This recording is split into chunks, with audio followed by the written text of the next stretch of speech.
শরীয়তপুরের জ্বালানি তেল সংকটের প্রভাব পড়েছে কৃষিক্ষেত্রে। চাহিদা অনুযায়ী তেল না পাওয়ায় ব্যাহত হচ্ছে বোরো, পাট সহ নানা আবাদ। এমনকি তেল সংকটে থমকে যাচ্ছে কৃষিপণ্য পরিবহন। এ ব্যাপারে আরো বিস্তারিত জানাতে শরীয়তপুর থেকে সরাসরি যুক্ত হচ্ছেন সহকর্মী বিধান মজুমদার অনি। বিধান, আমাদেরকে জানাবেন যে জ্বালানি তেল সংকটে কৃষকরা কি বলছেন এবং সেখানকার সর্বশেষ পরিস্থিতি কেমন?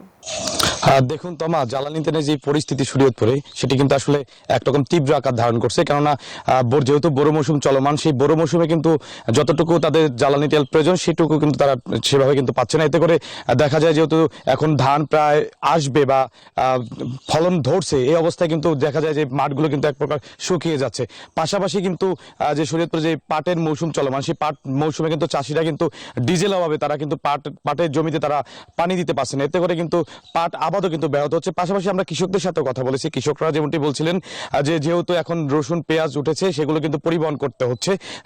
যেহেতু পরিবহন না করতে পারায় কিন্তু সেগুলো কিন্তু তারা সেভাবে কিন্তু এই জ্বালানি তেলের সংকটের ফলে কিন্তু তারা এগুলো পরিবহন করতে পারছে না। এতে করে তাদের যে দাম, বাজারে কিন্তু দামও বাড়ছে না।